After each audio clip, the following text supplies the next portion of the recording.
food security in the country is intact. There are, of course, as you rightly point out, challenges at household level. But the household food insecurity in South Africa is a function of many things.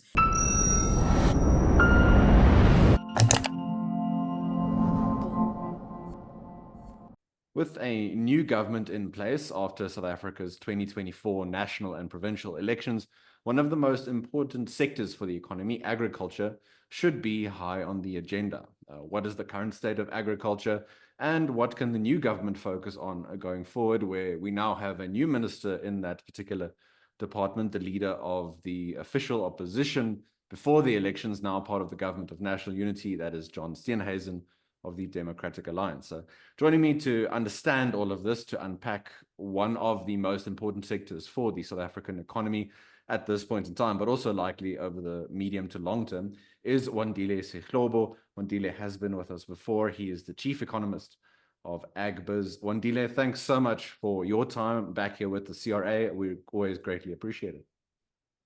Thanks, Chris. Thanks for having me on this conversation, because I think the sector we are talking about, it's a super important one for the economy and employment. So it's good that we can reflect on it.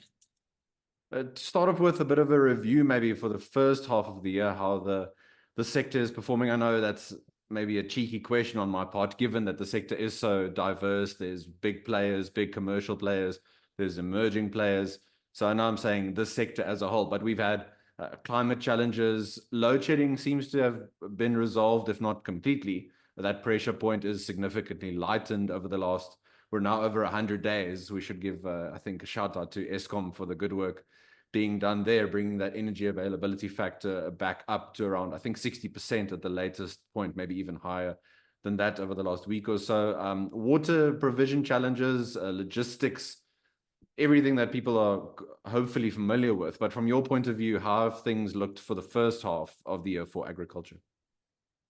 I think, Chris, what's important perhaps maybe is to underscore one point that the audience may be familiar with, which is the fact that the South African agricultural sector in the GDP, when you're looking at it, it looks like relatively small. The numbers are around about 2.5 to 3%.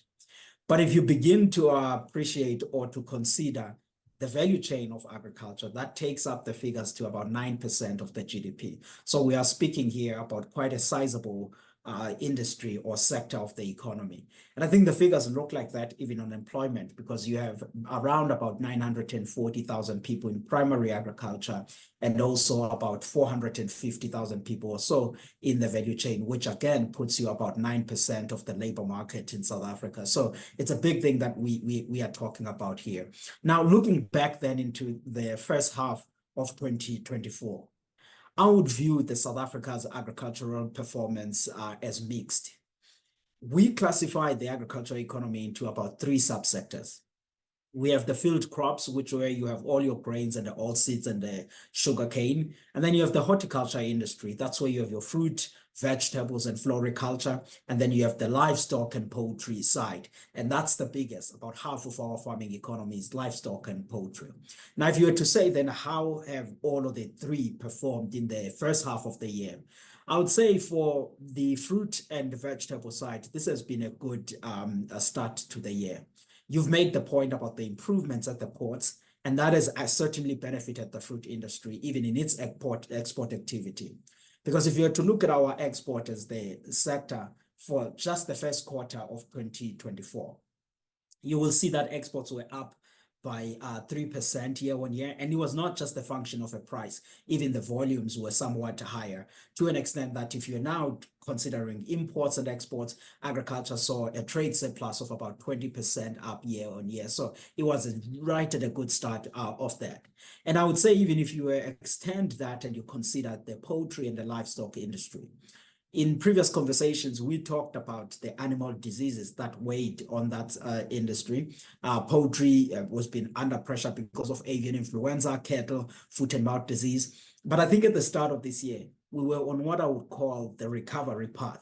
I know folks in the Eastern Cape, in southern regions of the Eastern Cape now, they are struggling as we speak with the foot and mouth amongst the dairy farmers. But if you were to look into this in aggregate, that subsector of agriculture also saw a bit of a recovery. So you have positive performance on the poultry, on the livestock, as well as on the fruit and the vegetable side. But the one that saw a bit of a difficulty is the field crops, particularly the grains and the oilseeds industry, because we started off the year with a good rainfall. We were all looking to have an excellent season.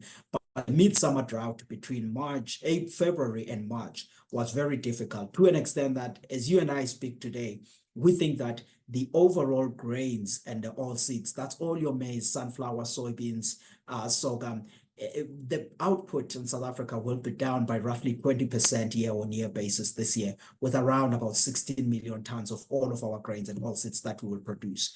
Sure, that is quite significant decline in South Africa, but if you were to consider what's happening in much of the African continent, countries like Zimbabwe, Zambia, they've lost over half of their crop. So in South Africa, we've seen a much milder decline than what we see in the continent, to an extent that we still have sufficient grains for our annual consumption. Now, to close off then this point, I would say if you look at the GDP figures, you will realize that for the gross value added of agriculture, first quarter, the numbers are looking fairly optimistic, plus 13% up.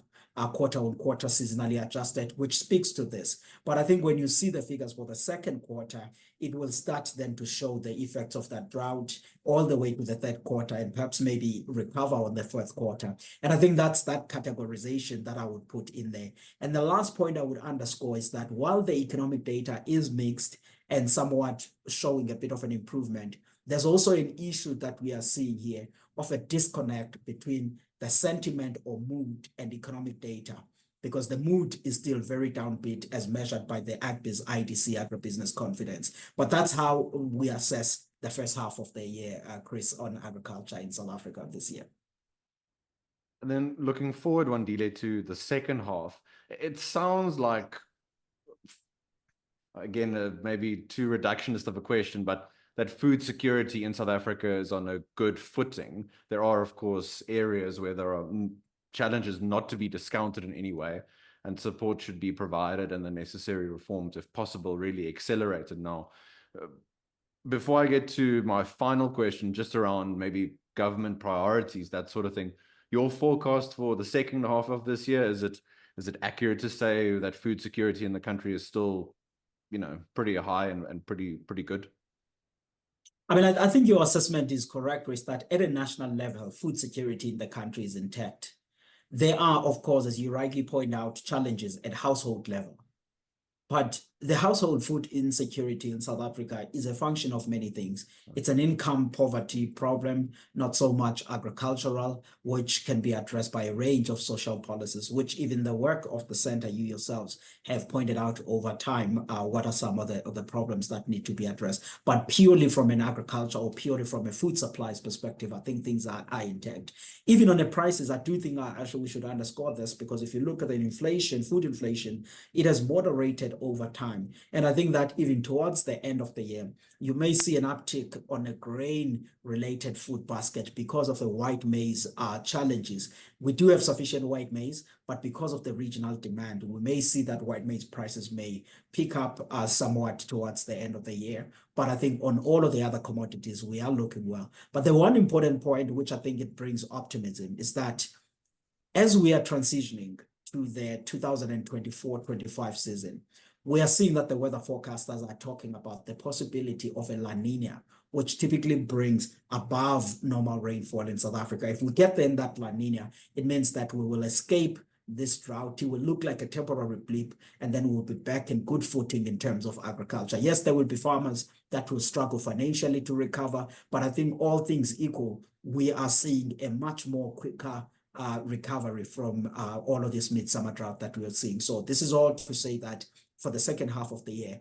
we're looking at agriculture with an optimistic eye. And I think that even on employment conditions, you may see that there will be resilience on that. There will still be a lot of people involved in the sector. And then Wandile, just a final question. If I think generally, should the government of national unity hold the sort of center holds that is better for politics. I think it's better for investor confidence and sentiment. Generally, lots of pressure from outside the center pressing on from a maybe more radical point of view. There will always be those tension points, but let's presume that the government holds for the time being. If the only portfolio were to change and we had Wandile Sihlobo as Minister of Agriculture, what would be your maybe priorities for the second half of the year, or at least what would be your sort of advice to the current minister, but not just there, because it's so interrelated to other things like trade. Where would be your points for those particular individuals to highlight and to focus on? Thank God I'm just a mere academic, Chris. But I think the more important point for the government of national unity to focus on in agriculture, and I think the new ministers have both spoken about this, to say we must continue implementing the agriculture and the agro-processing master plan, because it is not a plan of a government, but it is a plan that was co-created by business, government, and labor, and it looked broadly into the agricultural sector and said value chain by value chain, commodity by commodity. We have about 36 commodities that are at a commercial level, and they went deep dive into the value chains of those commodities. And then they came up with what they call commodity corridors, to say what could do well in Bizana, what could do well in Modi in Limpopo, what could do well in Popo, KZN, in Swaziland, in Northwest, what could do well, all of those things, and mapped up also the agribusinesses that could assist in that. And I think the new ministers should look into that plan and say, let's make sure that the provincial governments and the municipal ones have a deeper understanding of what's expected out of them, and then draw in the private sector investments and work with them into implementing that. That would be the one thing. The second aspect, I do think that the new minister, particularly at land affairs, he has to continue with the agenda of releasing land. They are sitting with just over 2.5 million hectares of land there, and they need to release that to Black South Africans with title deeds for commercial agricultural production.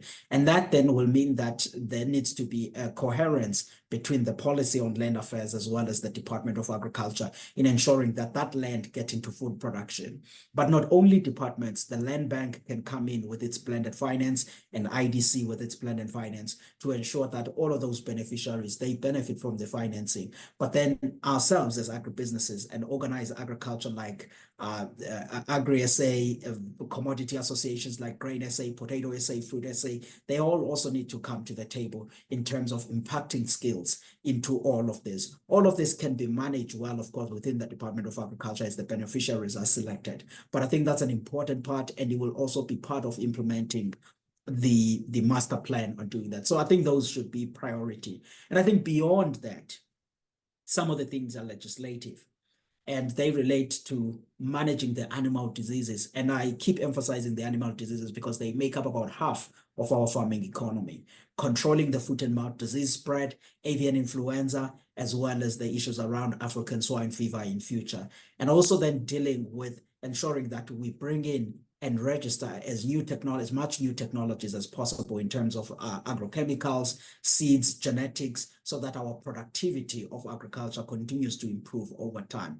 That's something that needs to be priority. And lastly, I would say hammering on the export markets is important, because today we're exporting about half of what we produce as a country. And if then we do well into bringing new players and new farmers into the commercial sector, they will be producing primarily for export markets. So DTIC, Department of Agriculture, Land Affairs, and even those that are in transport are some of the departments that will have to continue to be working. And I think the government of the GNU, if they can be able to do this within the rural economy side of South Africa and the farming sector, they could be able to see some of the goals and victories quite early in their tenure. I think lots of challenges we've highlighted, but given that we have a new government, lots of, I think, incentive for all those involved, all the various parties, to get some of these things moving in a very positive direction. So hopefully that positive momentum can be built and maintained. I don't think any of us should be under an illusion that any challenge in any particular sector can be resolved overnight. It takes time, but hopefully that those building blocks are already being laid as we speak. On that note, we will close off. Wandile Sihlobo, thank you for being with us once again. Always appreciated, and we'll chat to you all next time. Bye-bye.